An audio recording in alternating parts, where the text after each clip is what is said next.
ring if you're ready to care. Oh, let's talk power, let's talk speed. Hosted by the one and only WETOODEEP. Turn it up loud, feel the power in your seat. This is slapping me, yes, slapping me. What is up, everybody? It is your boy WETOODEEP, and we are back with another episode of the Slapping Me Community Show. And we got, for the first time in a while, we got some wrestling to talk about. Something that I'm actually really excited about. As we're gonna, just sort of preview what we're going over in this episode. We're gonna go over Bound for Glory. But I'm also, I made the IWC a little angry over the weekend, and I want to break that down and discuss that, and so we'll go over that. We'll go over week 6 of the NFL that we just finished last night. And we'll go over what's going on here, some big things as we're approaching the November 4th trade deadline, and we'll talk about the New England Patriots and Patriots Corner like we always talk about. I'll give my deep 5. We'll make predictions for week 7, and then we got some questions from the Discord, the same kind of format. Before we go into that, though, I'm going to go ahead and get all of the sort of housekeeping promotion stuff out of the way right now at the beginning. So first off, the link in the description, 20% off clear protein powder. I'm getting used to it. The smell, like I mentioned in my initial review, the smell was a little off-putting. I'm just going to be completely honest. But a lot of protein powders have a weird smell. I'm assuming that... I'm going to be completely honest. I'm a little bit confused why this one has a more like bacteria-type smell. With it being sugar-free, there shouldn't be that type of, bacteria-type smell. Like, I don't know if you guys understand science, but a lot of, like, say, for example, like, if you go to an AEW show and you smell all the body odors because they don't clean themselves and the bacteria is producing gas as the bacteria, for lack of better words, farts on them, because that's what bacteria does. The bacteria is a living thing. It eats food sources and it has to release waste, and the body odor smell you smell at an AEW show, that is that's just the farts of bacteria. Now that I grossed everyone out, but anyway,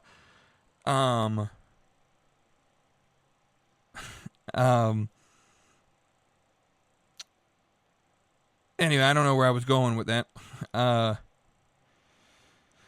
Anyway, 20% off clear protein powder. It tastes good once you get past the smell. And I'm real brutally honest when it comes to things like this. But anyway, clearprotein.com. That's KLEAR protein.com /discount /slapping meat. That's 20% off. Don't forget to join the Discord, link in the description. That's where you can go, comment on the product, what you like about it, give ideas of things, talk about just, it's a chill zone, right?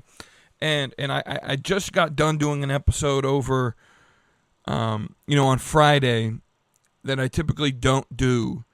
And because of something that happened in the Discord on Friday, and as Friday went along, some things got cleaned up.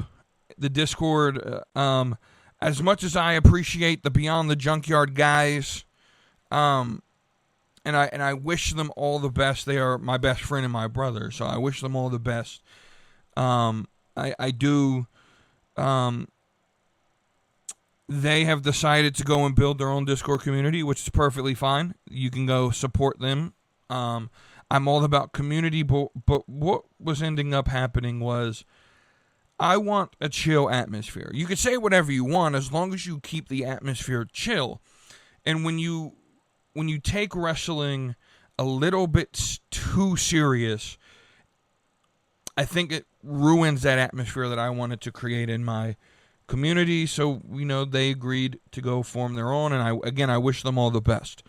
But our Discord, the WETOODEEP Entertainment Discord, is still at the same link that's in the description. Come join a chill place to talk about life, sports, wrestling, whatever it is. We just want to have a fun time, have a chill place to talk as friends.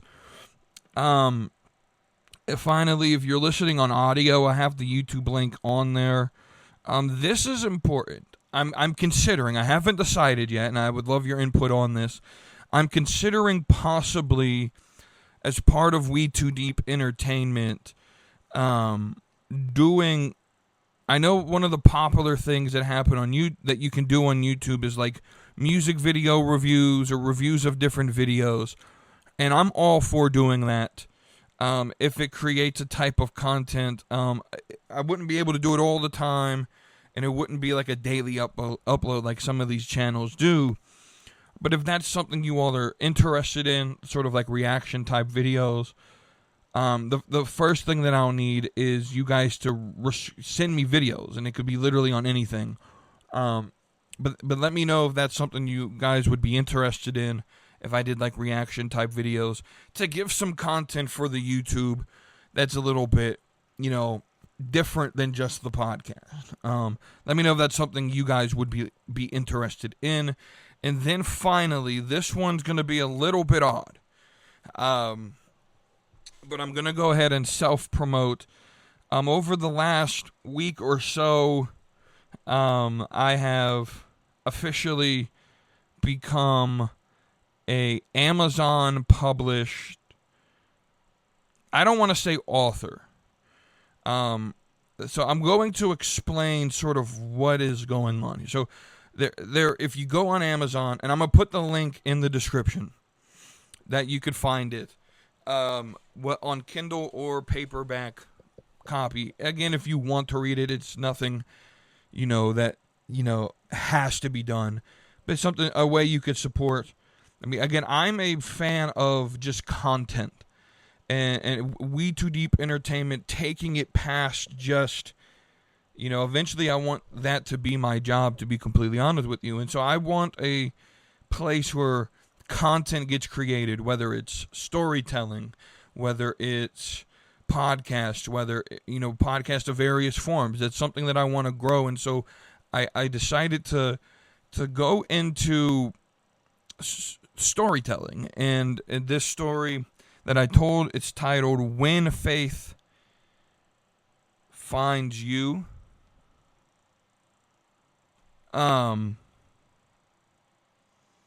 And it's essentially it's what I wanted to create was a simple story. So take like, so I'm a big fan of like old Western type movies, but I'm also like a big fan of like romantic style stories. And so I think if you take like sort of your Lifetime Hallmark style movie, they have a winning formula in those movies. They're all the same. They're all told exactly the same, with just the characters that are different. And essentially what I did was, okay, we're going to tell a story. And as much as their story, because those type of movies, Lifetime movies, annoy the hell out of me, even though I watch them. They're the cheesiest movies in the world, mostly because of the acting is just awful. But what I envisioned in this was a scenario where, let's tell something like this. And it's also a thing for me where a lot of the story that I ended up telling here is a opportunity to share, in a way, my worldview. I find a problem with Christian movies, Christian books, where they become a little bit corny and cheesy, and they're not realistic. This was a very realistic story where not only do I want to create content that's good and just create content, but I want to create content that pushes my worldview forward, because, and I'm to be honest, I'm the type of Christian, you don't really see a lot of these now, but more coming out with the events that have happened with Charlie Kirk. By the way, happy birthday. Today is Charlie Kirk's birthday. Happy birthday from heaven. The world misses you. And we continue to mourn with his family. What we're seeing through that, though, is a lot more people are coming out and are being, Christians are coming out and saying, we're going to take back this culture that we should have never released to secular society. We're taking that back. And it used to be that way, that in culture there was a strong Christian culture in the culture, and they made movies and they made music and they made content, and I want to be a part of that. Whether it's, now I'll say this, it's a very, very simple story. Don't expect the greatest writing, the greatest story. It's very simple, right? But I believe it's raw, it's real. I think it's relevant to a lot of things. The things that I want to participate. Everything that I make, I want to be real, raw, and relevant, right? And I'm not a big fan of reading fiction, but this really got me interested in it and just taking different things. And I'm really wasting a lot of time right here. But anyway, it's called When Faith Finds You. Link in the description. If you all want to participate in that.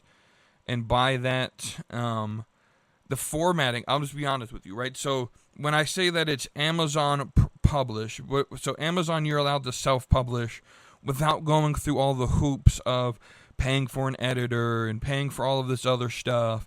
And with that being said, though, I can only sell on Amazon because I don't have I think it's called an ISBN number. I don't have one of those. I'm not going to pay for one of those. I'm content just selling this on Amazon. I mean, it's literally, the world could buy this. So I'm not trying to get it into bookstores or anything like that. But that is essentially, I've been working on this. Just to preface, the reason I said I don't call myself an author, but more, what I see myself is a director. And so there's a difference, right? So an author of a script is the one who writes it, the sort of the screenwriter, right? And I always think of things in terms of movies because I prefer movies over books. But the director oftentimes doesn't write the script, but they're handed a script and given the free ability to change that around, right? And so with this process, I'm not the best when it comes to putting ideas on paper. And so I'll preface this. The physical putting words down wasn't done by me.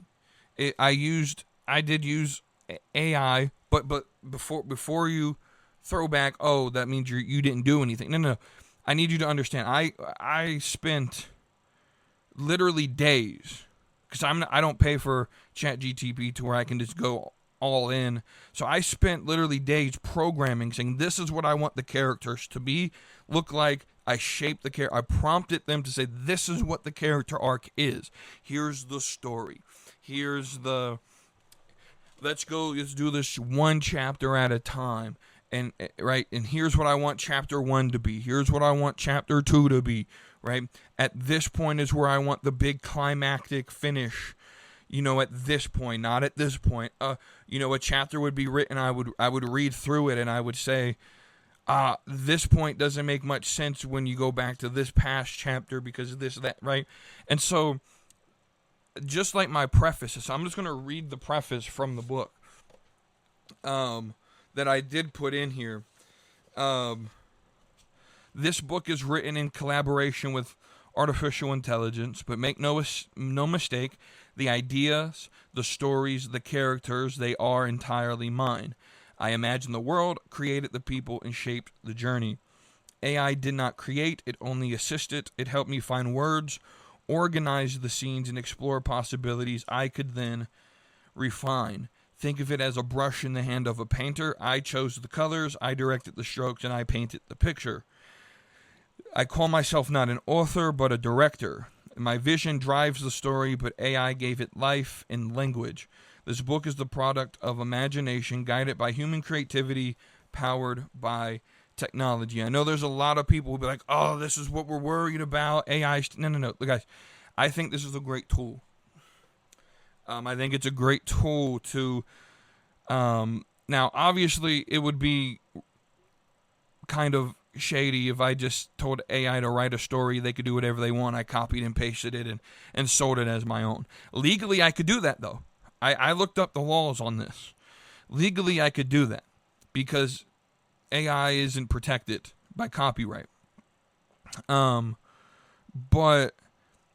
that's not what happened here, right? So I'll be honest. What happened, again, like I said, I directed everything that happened in this. It was all my ideas. The characters, everything about the story, I directed.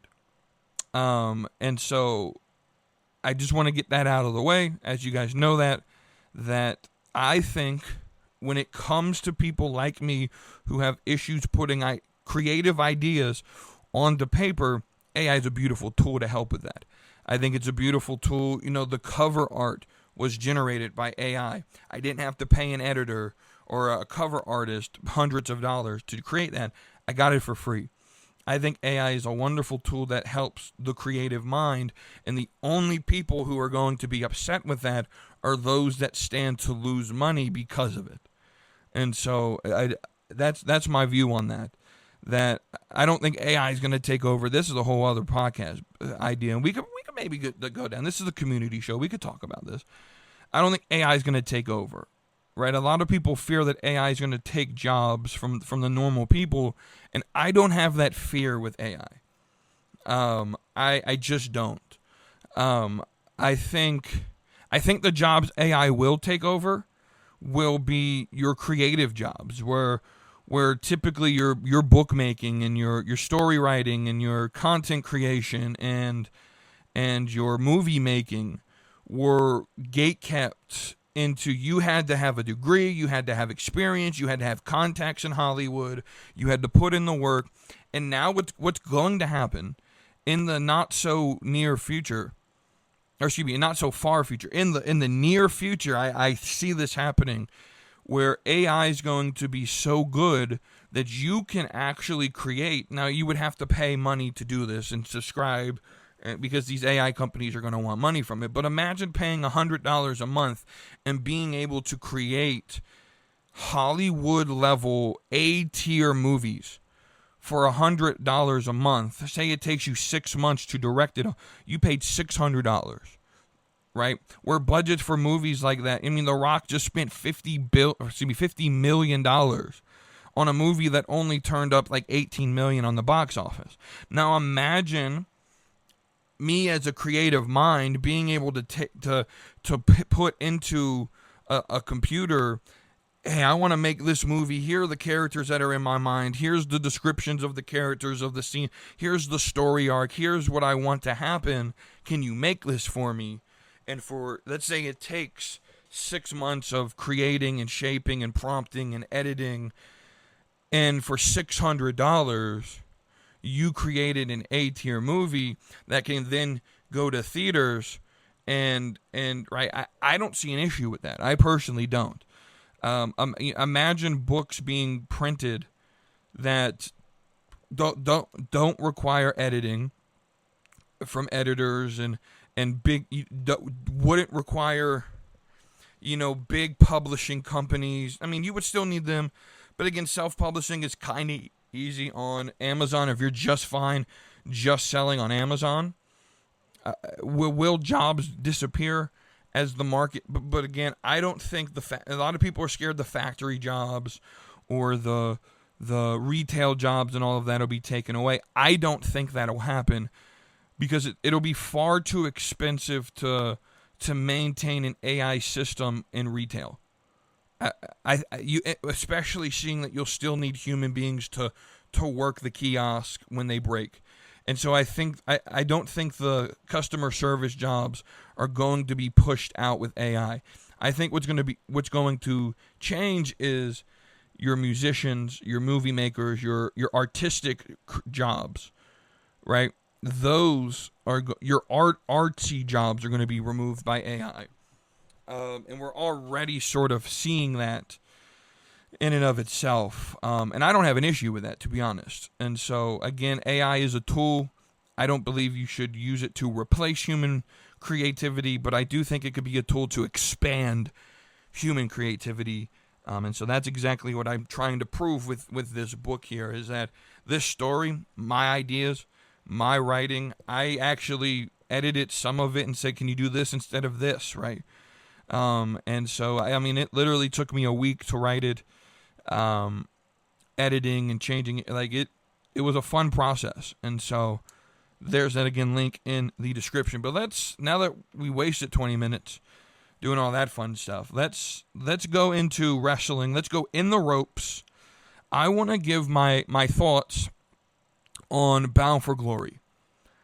But what about Crown Jewel? I didn't watch Crown Jewel. One, it was at 8 in the morning, and I'm not getting up for that, especially since I was on the way to work when it started. But two, I'm not going to pay to watch what you got.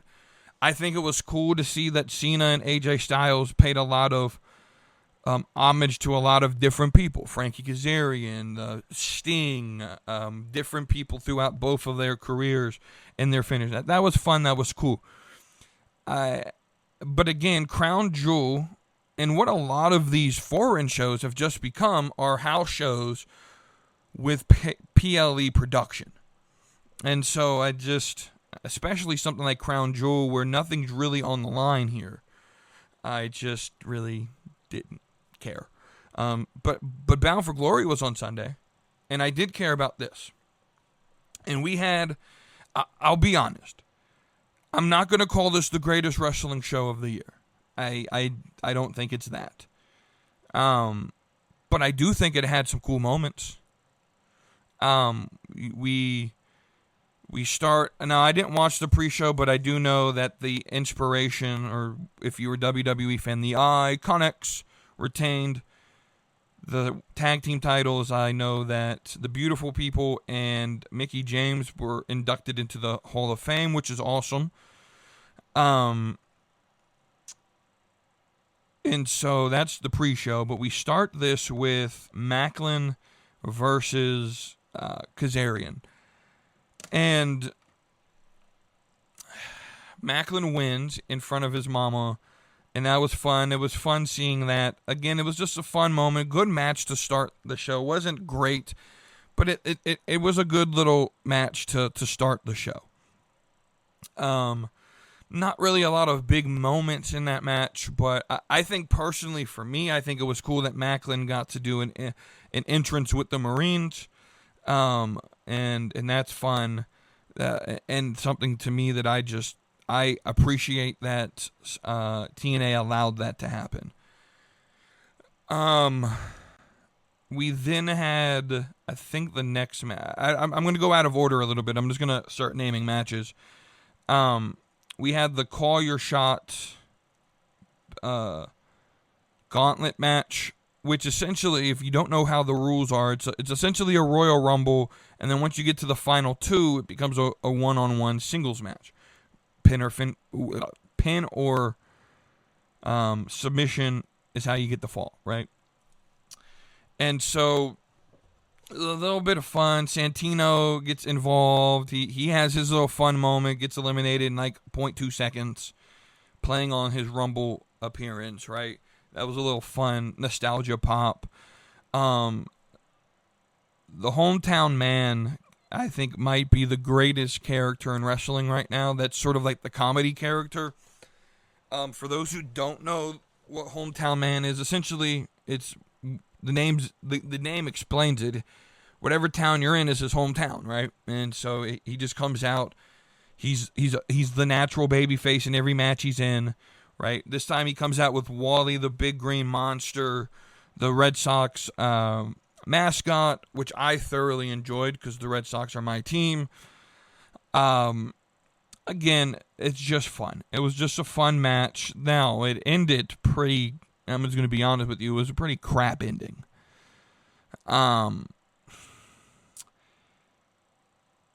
I'm not the biggest fan of Nemeth and Kazarian holding the cup together. It'll make for an interesting type story. I don't know where it's going, but I'm a little bit intrigued. But I think this would have been better to create a new star. Someone like a Danny Luna to get into the world title picture, or someone like Jake something could have benefited from this, or if you have like some younger talent involved, like in the company, I think it would have been cool to have that, rather than putting it on Nick Nemeth and Kazarian with the double pin and all of that. It is what it is. And so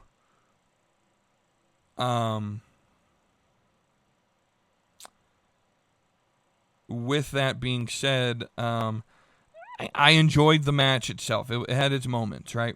I was kind of expecting some NXT stars, and we didn't get that, so that's a cool thing, right? We then have Tessa and Gia Miller. And again, the match wasn't memorable. Tessa, again, natural heel. She's great. I love Tessa, right? Gia Miller.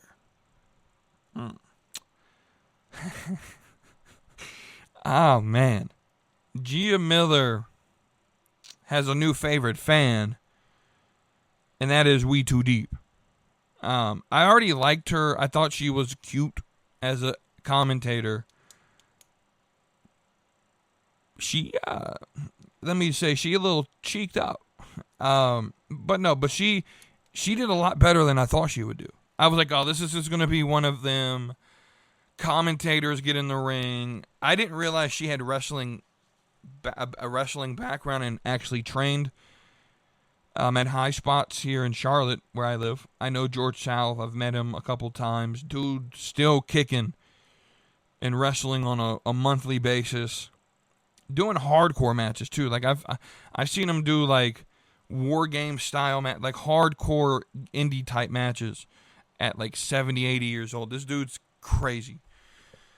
And so I know Tessa is from the area and went to. I didn't realize Gia Miller did, so to have that play into the story was cool. To have Gia's mother or family there, I don't think they played into it as much as they could have. But again, you sort of had that with Santana and with Macklin. That was sort of like the common thread among a lot of these matches, where their families were ringside. And so you couldn't really use this to play into that match, because it would then take away from probably, what was coming with Santana, right? But yeah, that was a fun match. We had, quite honestly, what I might consider... Oh, I remember a match that I missed. We had... What is it called? Hardcore War between Mustafa Ali and his team. I can't think of the gimmick or the faction's name right now, but it's John Schuyler,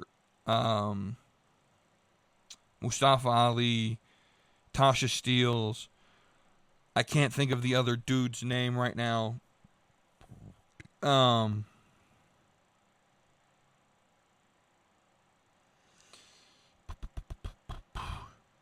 me pull this up real quick, because it's going to annoy me if I don't know the name.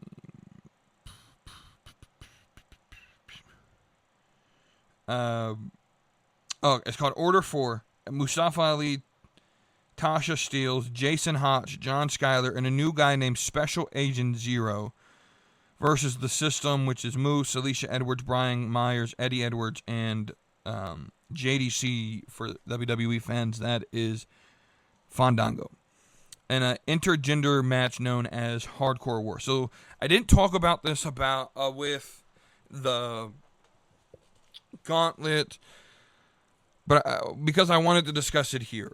You cannot convince me that intergender matches are a good thing for wrestling. Those two matches sort of put me off. Great matches, but I get put off a little bit by the intergender aspect, right? For two reasons. One, let's take this match. You have Special Agent Zero. This dude's yoked. This dude's jacked, right? He has a good wrestling look, by the way. Not the best name, but he has a good look. And he's powerful and all that, right? You have him in the ring against someone like Alicia Edwards. Are you literally gonna believe that Alicia Edwards could beat this dude? Right? But then on the other side, if he hits her in the real world, in the world not of the IWC wrestling fans that try to pretend like it's all okay because it's wrestling and they train together. Okay, but in the real world, if you're trying to present your product to a national brand, like say an NBC Universal to get a TV deal, and they watch the show and they say, well, why is this big guy beating up this girl?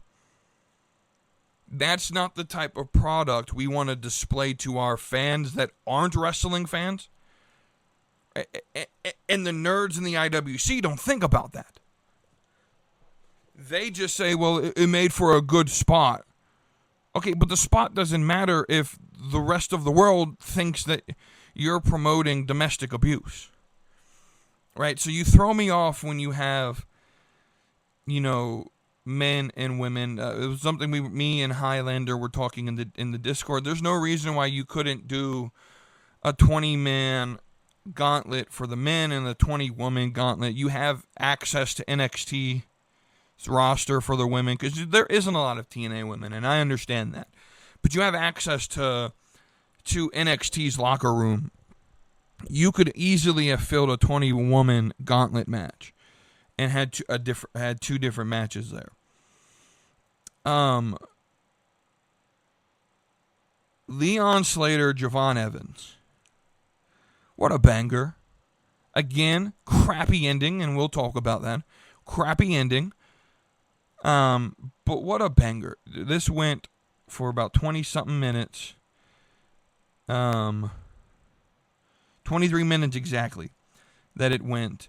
And I didn't realize there was a 20-minute time limit. And so it went to time limit at 20 minutes. They restarted it, gave them 5 more minutes, and then Dark State came out. Now, again, me and Highlander were talking about this, and we were saying, why would you not have Dark State not come out during the 10-person intergender hardcore war no DQ match? Because that match was being booked as who's like the best faction in TNA. Why would you not have a faction and Dark State come in, attack them? It's no DQ, so it doesn't affect the match at all. They can attack, right? And then, right, why would you have them attack Leon Slater and Javon Evans? Right, now, maybe answers get answered at NXT as I'm recording this. But, yeah, I was not a big fan that match. But, reading into it, it appears they're going to get a rematch at Halloween Havoc. And if that's the case, then we're going to get another banger between Javon and Leon Slater on the NXT PLE, right? And ultimately, with WWE having some sort of creative control, which we all knew would happen, right? That's how partnerships work. Both sides get a say in how their stars look. And Javon Evans is the guy they're trying to build as the future of the NXT, right? And so, and then Leon Slater's the future, who will be a WWE superstar soon, I can see.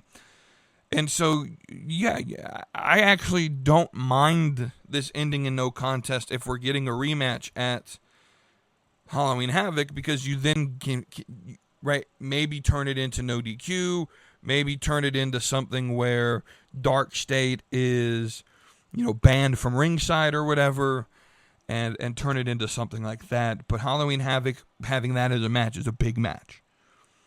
We had the Hardys versus the Dudleys, and we had a Spike reunion, which no doubt popped me just a little bit, because Spike was one of my favorites growing up.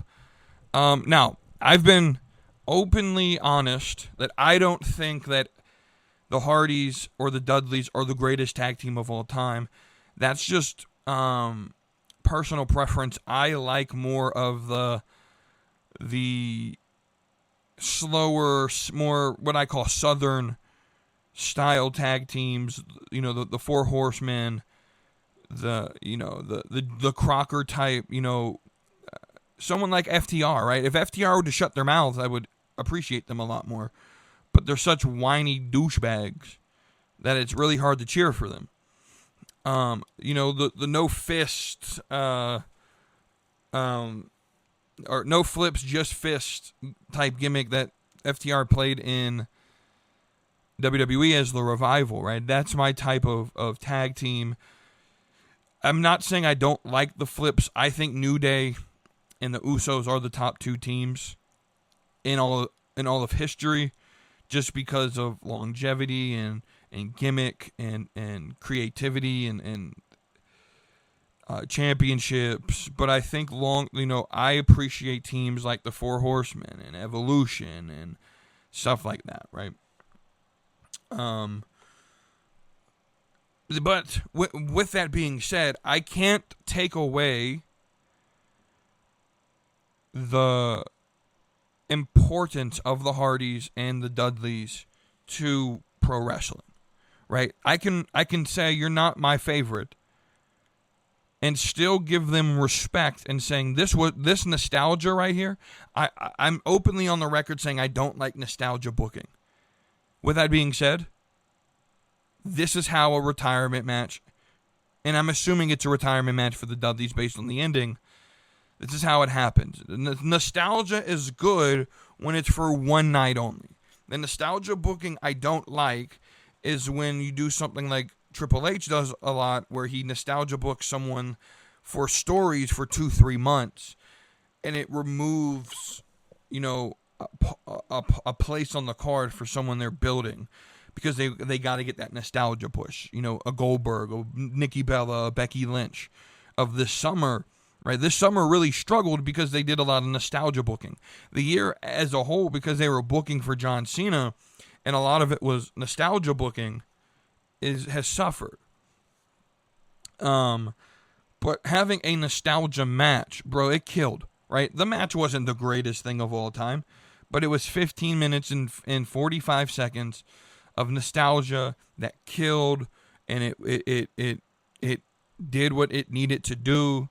I had goosebumps during the entrances.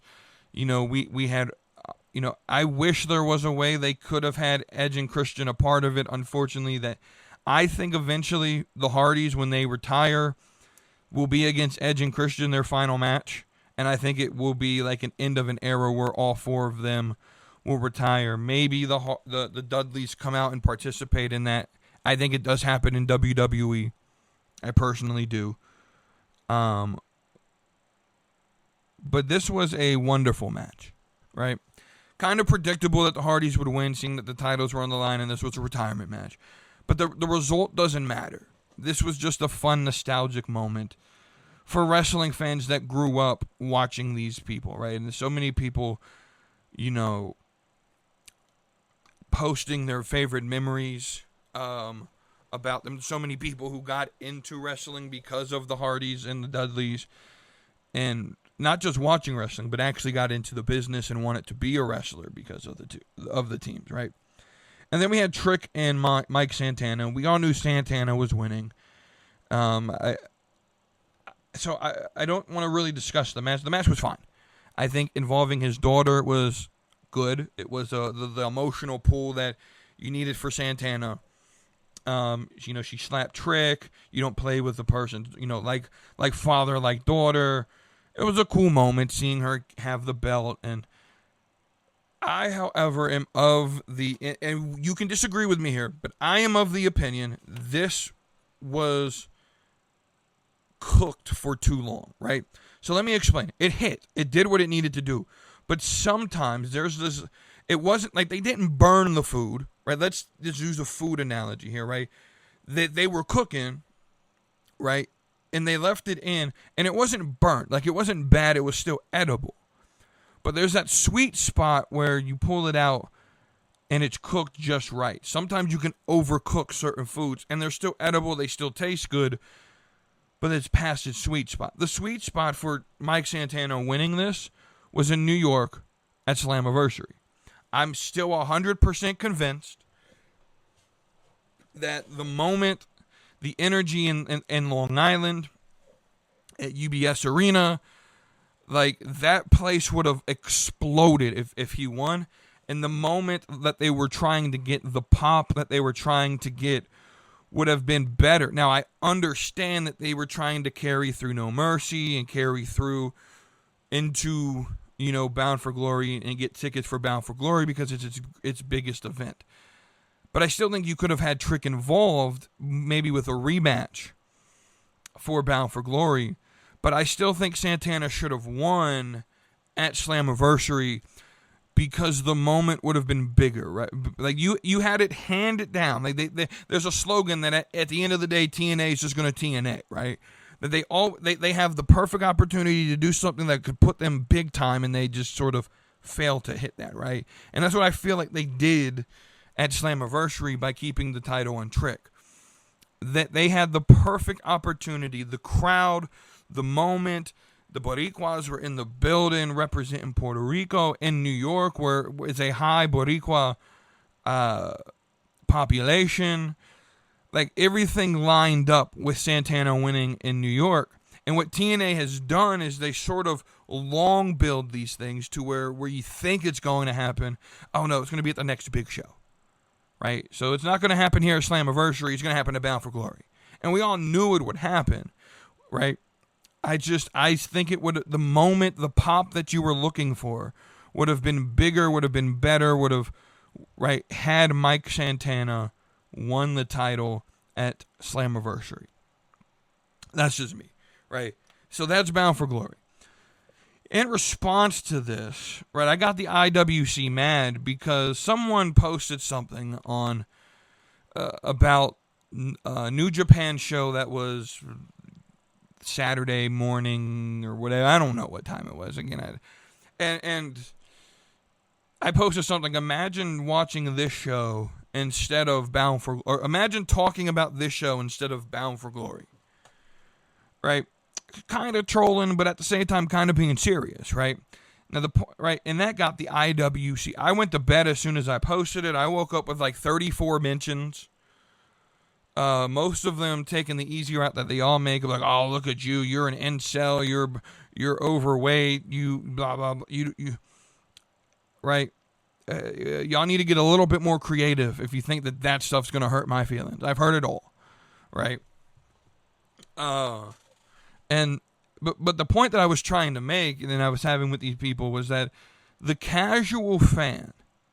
And again, we got to define casual by those who watch the product for what it is, which is a TV show.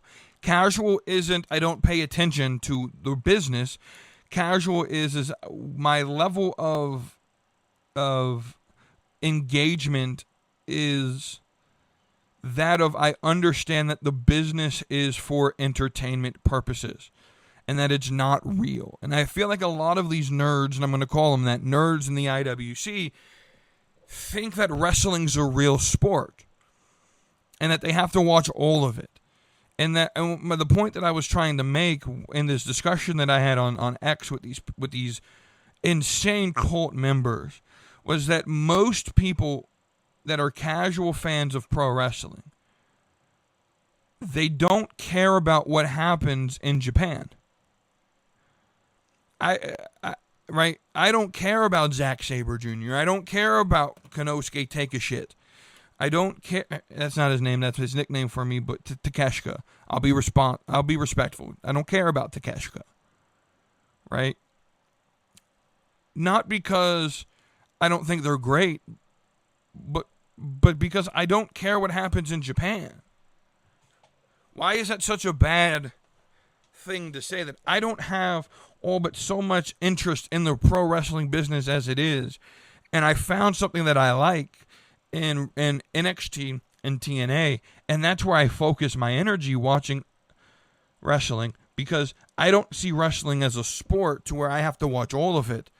I see wrestling as, this is something for me to be entertained by, and I'm only going to watch. They say so often, the IWC, oh, why don't you E-drones just watch what you want to watch and stop complaining about AEW? But when we actually do that, and when we actually say, I'm only going to watch what I want to watch, it's, well, how come you don't know about New Japan?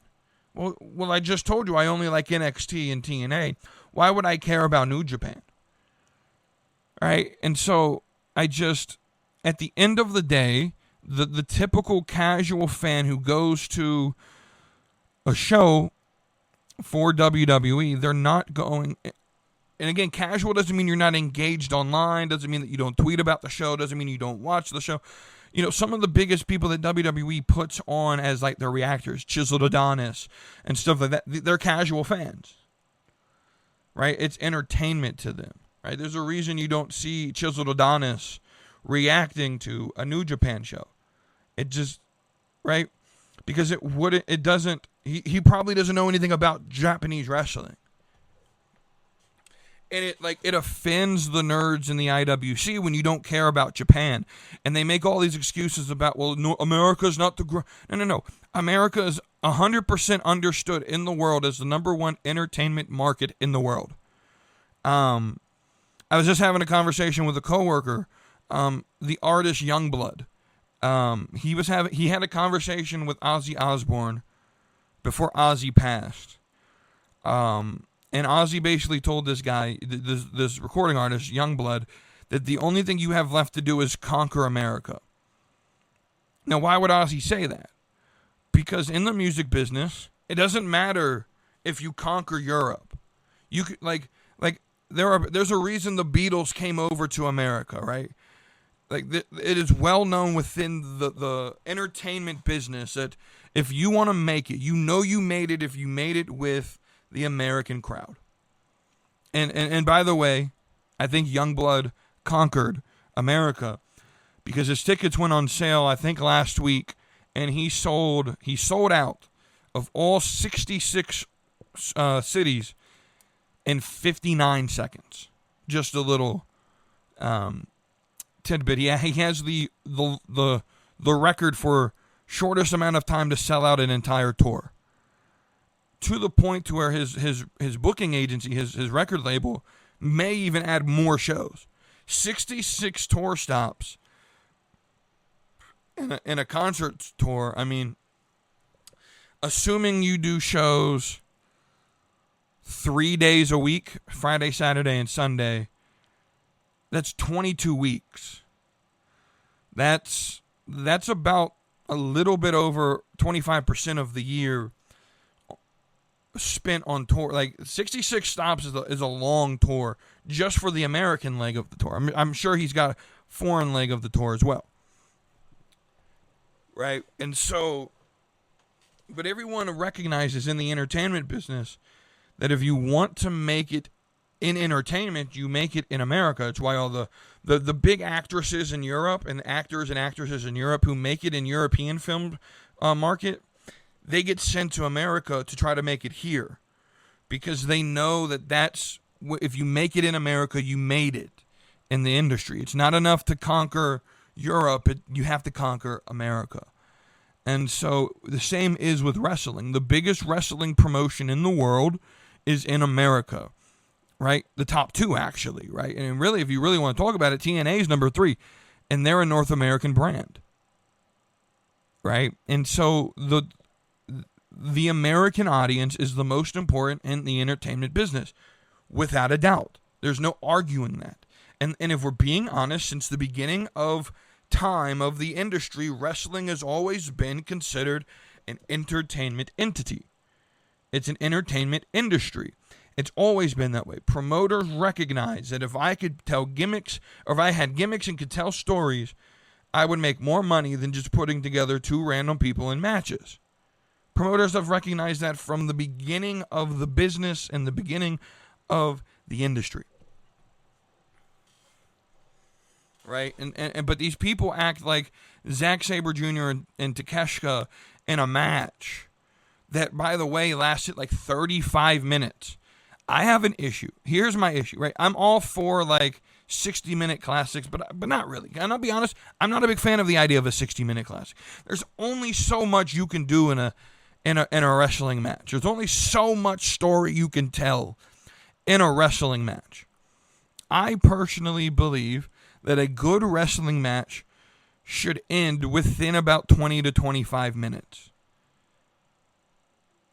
That's personally my belief. Anytime you go longer than 20 to 25 minutes, I think you're doing too much. I think it's overbooked at that point.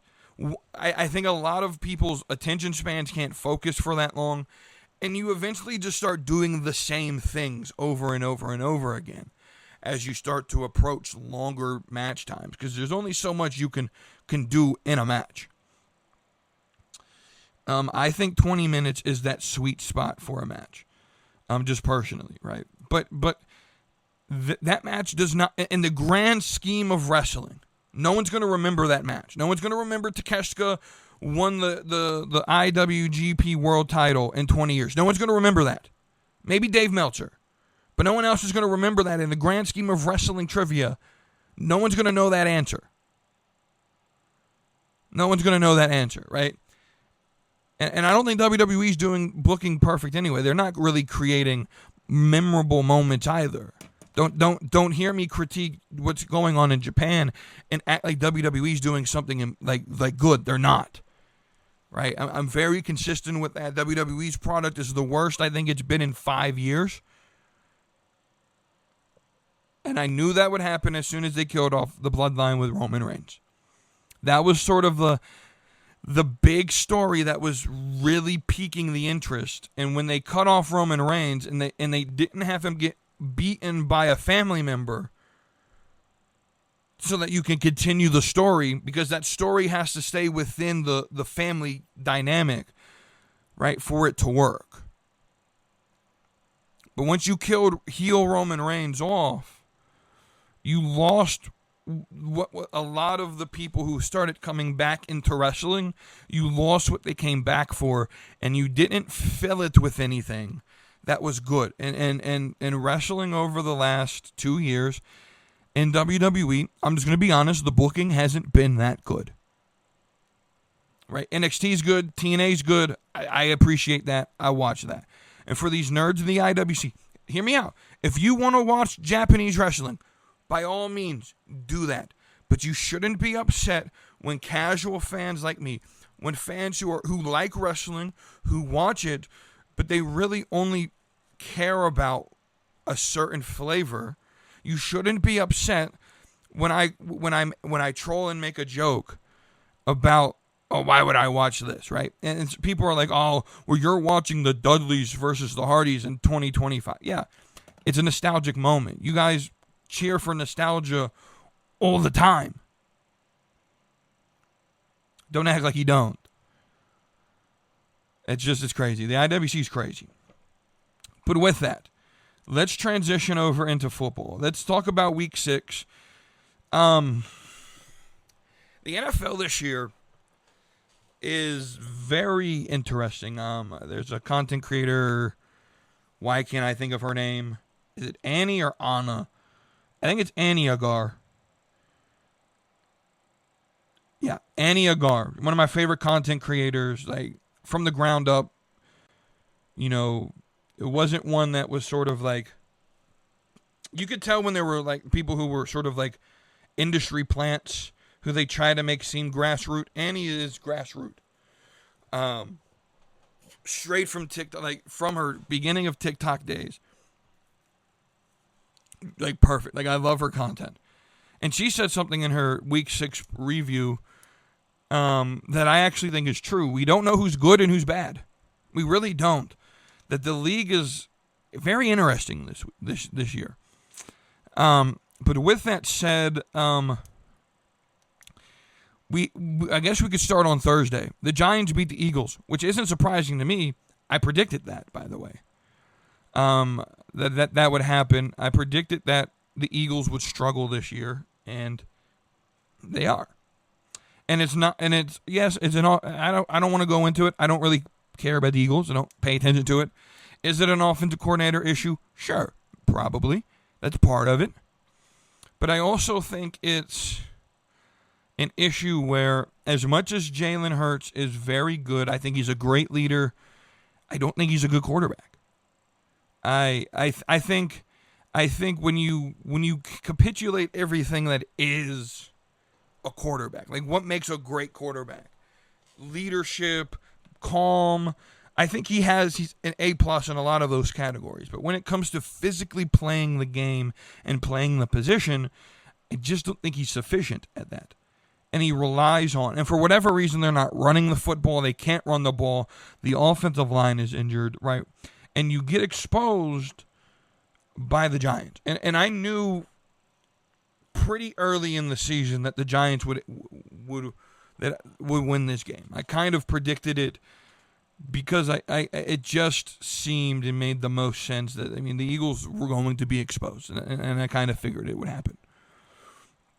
I mean, this Eagles team is 4-2, and they could easily be 1-5, 2-4, right? Easily. No other game. I'm going to talk about the Patriots here in a second, but no other game really stood out to me. That England game was awful. Can we stop sending the Jets to go play games overseas? That's the worst, right? I'm not even kidding. This is an actual stat. The Queen of England, who, for those who don't know, has been dead for like 18 months. The Queen of England had more net passing yards than Justin Fields. Justin Fields ended the game with like negative 46 passing yards. The Jets ended with like under 100 yards of offense in the entire game. And really, they had a chance to win all the way until the last sack. Denver's defense is scary, but I don't know about that offense. Right? And then the last thing to talk about. Everyone said WETOODEEP was crazy. They were going to transition into Patriots Corner here with this. WETOODEEP, you're crazy with your predictions. When I said that the Patriots were making the playoffs, when I said that there was a potentiality that the Patriots win the AFC East, everyone called me crazy. But lo and behold, we're 6 weeks in. The Patriots are 4-2. They're sitting tied, but really in first place because of the tiebreaker of the AFC East. They're sitting in the 4 seed right now. By the way, in a AFC right now that's led by the Colts, the Chargers, the Patriots, and the Steelers. I don't know if we went back to 2005 instead of 2025. But I mean, this is reminiscent of Brady and Roethlisberger and Rivers and Peyton Manning, right?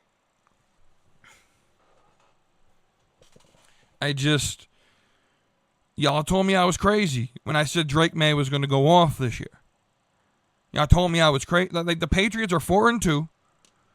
And so we'll transition into Patriots Corner. We're going to talk about this game with the Saints. But I want to finish this thought real quick. Patriots are 4-2. And with remaining games, Titans this week, Browns at home next week, Falcons at home the week after that. Right, so theoretically that should be 3 more wins. So we're 7-2 going into travel to Tampa against the Buccaneers, which I think that'll be a loss. I genuinely do believe that'll be a loss. So that puts us at 7-3. We have the Jets. So that's 8-3. Bengals 9-3. Giants, I think that's a trap game Monday night at home. I think the Giants beat us. So 9-4. Bye week. Bills off the bye at home. I think we could win that. 10-4. Ravens in Baltimore, but the Ravens aren't good, but I don't know how healthy they'll be at this point. Let's say we win that. What is that? What, 10-4? Excuse me. 11-4. My apologies. 11-4. Jets 12-4. Dolphins 13. Theoretically, I think the best that the Patriots will go. Realistically, they're going to end 13-4. Realistically. Does that mean they're 13-4 on paper? A lot of it has to do with schedule. We have the easiest remaining schedule in the league, with a strength of schedule of and how strength of schedule is determined is the win percentage of your remaining opponents, and we have a strength of schedule right now of 30%. Meaning, right now, if you combine the records of our remaining opponents, only 30% of the games have been won, right? And if you take out the Bills and you take out the Buccaneers, it's practically a 0 at that point, right? Because, 9 wins come straight from the Buccaneers and the Bills right now. So, the Patriots have the easiest remaining schedule with a top-tier offense right now. And so, let's talk about this offense. What does the scoreboard show that the Patriots, demolished the Saints? No, it doesn't. But this was a near perfect game, right? This is the style of football that Patriots fans are used to, right? Defense played up pretty good, right? Now, look, we're sloppy on penalties. We get penalized like 10 penalties a game, right? But we clean that up. We're unstoppable, in my opinion. But we have, if it's not Stephon Diggs going off, it's Kayshon Boutte. Ramondre, if he can hold the ball, he's really good. Trayvon's cooking, right? Drake May is insane. We got the tight ends going. The defense is going, right? Milton Williams played a game with 101-degree fever. Took some, got an IV before the game and went through and played pretty damn well, right? This Patriots team has a new culture, has a new, a grit to it that Vrabel brings, and it's something we haven't seen in a while, like early Belichick days with Brady, right? It's a culture, and I forgot who I was watching. There was a video I was watching. I don't remember who it was. Oh, it was Drew Bledsoe. He was talking about. He got drafted number 1 overall to the Patriots in the later 90s. And at that point, the Patriots were like the laughingstock of the league. And he was talking about, I was drafted to change culture, and you brought in Kraft bought the team, and he changed the culture, and Belichick was hired, and he changed the culture, and Tommy was drafted, and Brady changed the culture, and you bring in guys whose entire job was to change the culture. And sometimes it's not having the best roster. Sometimes it's about having a group of guys who buy in to the culture. And unfortunately, Bledsoe didn't get the fruit of the changing of the culture. But changing culture is hard. If you've ever been a part of a team at any point, whether it's at work, at school, as in athletics, if you've ever been a part of a team, when the culture is bad, like, it's really hard to change that. And Vrabel has changed the culture. Drake May holds that standard. Like, I listened to Stephon Diggs the other day being mic'd up by the Patriots, and like, he's becoming a culture changer. What is what he does off the field distracting? Sure. But in the locker room, in the huddle, the Stephon Diggs is a culture changer, right? He's keeping people encouraged. He's hyping them up, right? And that's what you want in your team. We have a culture we have a team that's gritty, that's physical, that has a positive culture. We're winning, right? We've already matched the last 2 or 3 seasons win total in 6 weeks. And is bound to, I think, at least get 10 wins by the end of the season. If not, like, I theoretically, like, I don't see a way the Patriots win less than 12 games. Just being realistic, right? The schedule is way too easy for us to, unless something dramatically changes in how this team plays football over the next 11 weeks, I just don't see a way that this team just completely collapses. So, the Patriots are here, man. I'm not going to sit here and say we're back, but we're back, right? I don't think we're the greatest team in the NFL right now. I actually think that is the Buccaneers. I'm going to be completely honest with you. I do think that that's the Buccaneers. But with that said, let's go into my top 5 teams of Week 6. And we'll start at number 5 with the team I just spent a couple minutes talking about, and that is the New England Patriots.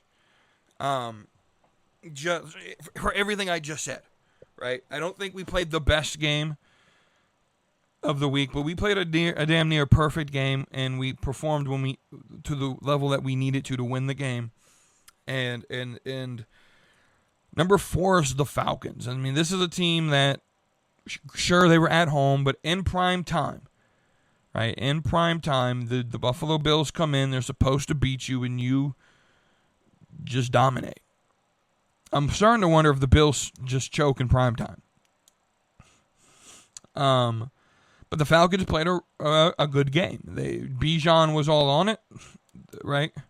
And Penix did just enough to win the game. There was a couple bad throws in that game, though. I gotta be honest with you. Penix is forcing some of these throws that should have been intercepted.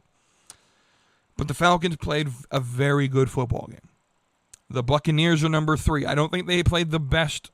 I think the Buccaneers are the best team in the league cumulatively through the 6 weeks.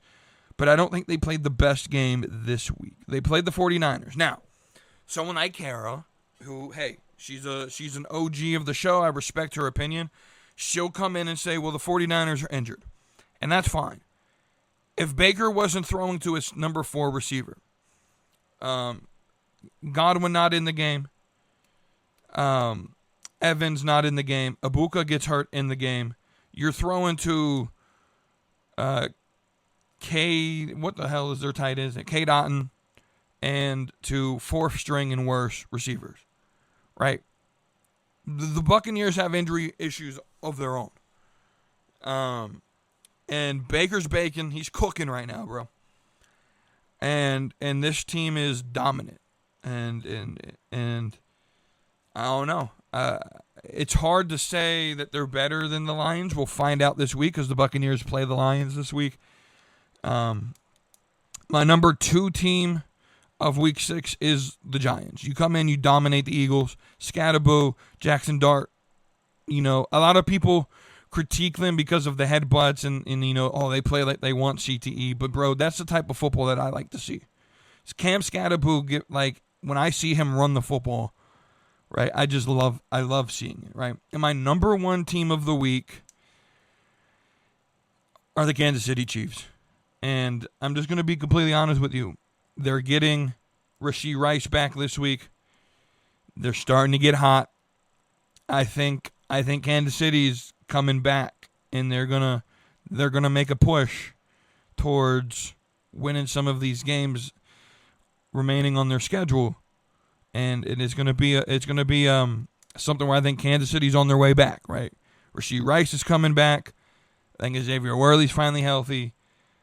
Right? They got weapons now. They got Rashee Rice. They got Xavier Worthy. They got Pacheco. They got Hollywood Brown. Right? They got some weapons. Travis Kelce, Mahomes. Right? They got some guys.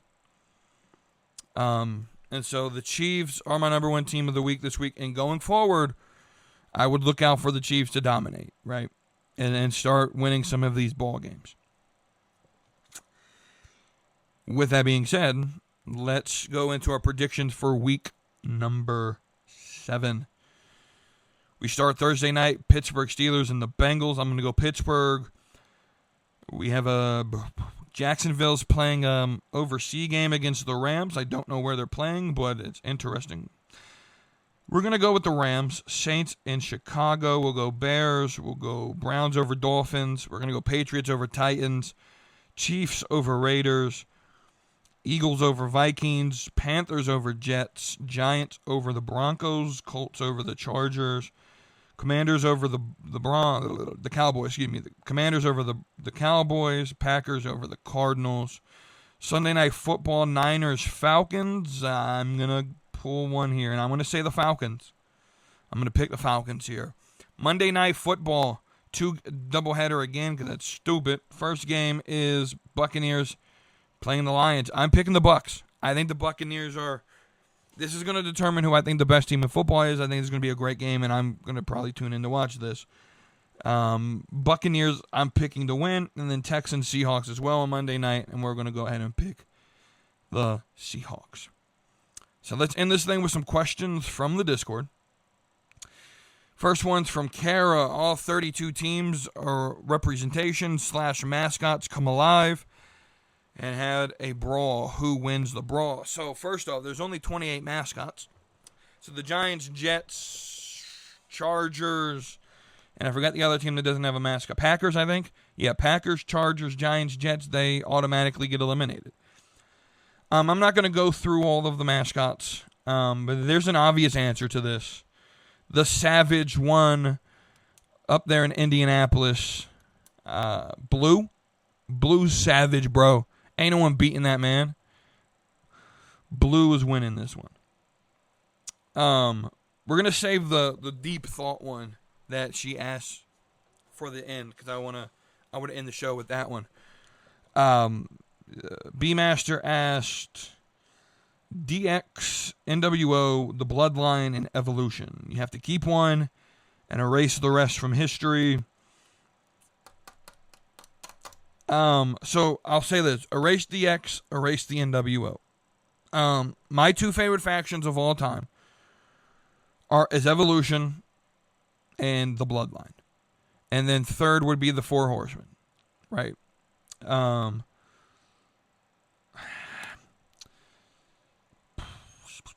Evolution was good, but it didn't. Here, I'm going to pick the Bloodline. We're keeping the Bloodline, and here's why. The Bloodline, but no, Evolution told some good stories too. But I think the Bloodline reached a market in the marketplace. Like, it elevated, it carried the company. It literally carried the company. And I think WWE at the time of Evolution had a lot going for it in terms of it just had if Evolution disappeared, you had talent that could carry the show. And everyone knew that when Roman Reigns stepped off TV, the product was going to suffer a little bit. And then when Roman came back, the product did really good. Right? And the Bloodline for 4 years made WWE about as mainstream as any other entertainment company. And so for that reason, I think I'm going to keep the Bloodline.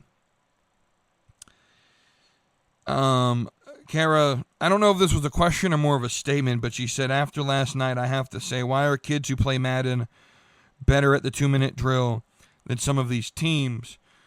And, I mean, I'll agree with the statement. I don't have an answer to the question, but I do agree that there is an issue with some of these coaches not understanding 2-minute drills. But what I really want to end with is this. Carrie got some questions that make you think, and I like this one. So the question is, would you press a button that saves one person that you love but kills 10 strangers And then the second question follow up, do the ends ever justify the means? So, this is the classical, what is known in psychology as the trolley scenario, right? And essentially, the trolley scenario is you have a trolley or a train on a train track.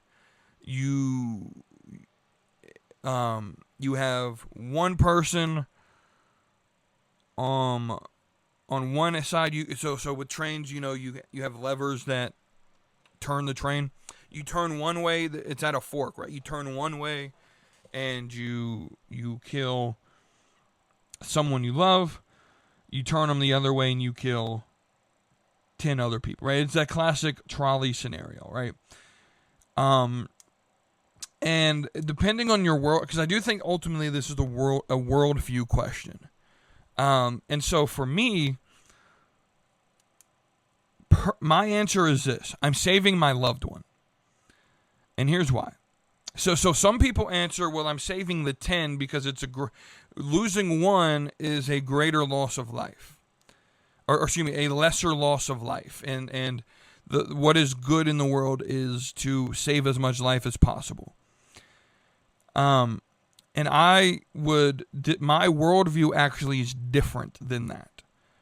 My worldview states that we were created with a hierarchy of importance within relationships. And so, with that being said, it's God. If you're married, it's God's spouse, children, parents, community, and then even within that level, it's your next door neighbor, your city, your state, your country, the rest of the world, right? So, for example, the idea of, is it okay to be a nationalist? And I think it's okay to be a nationalist because in terms of the hierarchy of importance, it's more important to me to protect my country than to protect some other random country in the Middle East or in Europe or anything like that, right? And so that should be more important to us, right? But if the question then is, do I protect do I me living on the East Coast of North Carolina, would I rather save North Carolina or would I rather save California? And the answer should be I would rather save North Carolina because that directly is my proximity, right? But I should love the people of Charlotte, North Carolina more than I love the people of Wilmington, North Carolina, because it's my, right? But then even deeper within the city of Charlotte, I should love my friends and my parents and my siblings who, right? And if I was married, I would love my spouse more than anyone, right? Right? And ultimately, my allegiance is to my loved one here, right? I don't know the 10 strangers. I have no actual allegiance or moral reason to actually save them, right? And if it was now ultimately, if there was a way to save all 11 lives, then you would do that, right? I think if there was morally, if there was a way in which I could save all lives, then by not doing that, I think that's a moral evil. If I say, well, I'm going to save my family first, or my loved one first, right, which I do, then what happens is, oh, well, now there's a way I could save the other 10, and I decide not to, that's morally evil. But if the situation has this cause, I have to push a button, and that saves, let's say it's blue button to save the 10 strangers, red button to save my loved one. I could only push one because of the way I believe we were. Now, I'm taking loved one to be like close friends, family, significant other, spouse, or something like that, right?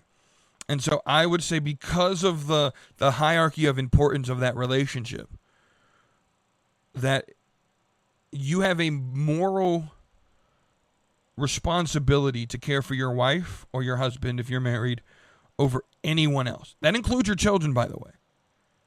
Right? Because you again, this is backwards to American understanding, where we baby the children, and the children are the most important thing in the household, but you don't make a covenant with your children. You made a covenant with your spouse, right? And so your spouse, in my worldview, your spouse is the closest thing in relationship. So it's God at the top. The next tier down is your significant other, your spouse, husband or wife, right? Then it comes your kids. Then it comes your community, right? And you see what I'm saying? Friends. And so if it's a loved one over 10 strangers who if it's a either or situation where it's not an and, where I can save all lives. If I could save all lives, morally you would have to save all lives if you had the opportunity. But because this is an either or question, I would save the one that I had a moral responsibility to protect, which is my loved one. Right? And that's sort of how my worldview looks at that. Does the end justify the means? To answer that question, it's going to sound a little harsh. It doesn't matter if the end justifies the means or not. The command of, and again, this is a command of, my worldview would take this, the Christian worldview would take this from the scriptures, and that what God wrote there is more important than whether or not the ends justify the means. Again, I think if I decided, I'm going to save my loved one, but I'm just going to let the other 10 die even though I have an opportunity to save them, that's morally evil, by the way. But because this is an either or, my worldview says save the one that is of more importance, a more important relationship, which would be my loved one. 100%. 100%. All right, well, that's the Slapping Meat community show. Thank you all for listening. All the links of the stuff I mentioned at the beginning is in the description. Join the Discord. Like, share, subscribe. That's very important, by the way. Like, share, subscribe, follow. If you're listening on audio, I really it would be very important. If you, like I joke about this, but the ratings on these websites are very important in getting us in the algorithms. And so leaving a review on Apple, leaving a review on Spotify, whatever you're listening on, is very important. You don't have to leave any comments. Just hit 5 stars or 4 stars or whatever you think the show deserves. That is very, very important. And so with that, I am WETOODEEP. Thank you for listening. And until the next episode, I will see y'all later. Have a great rest of your week. And don't forget to keep calm. Slap that meat. So hit that and subscribe, come along for the ride, whether it's NXT or NFL time. Going in the ropes and forth and deep, slapping meat community every Tuesday.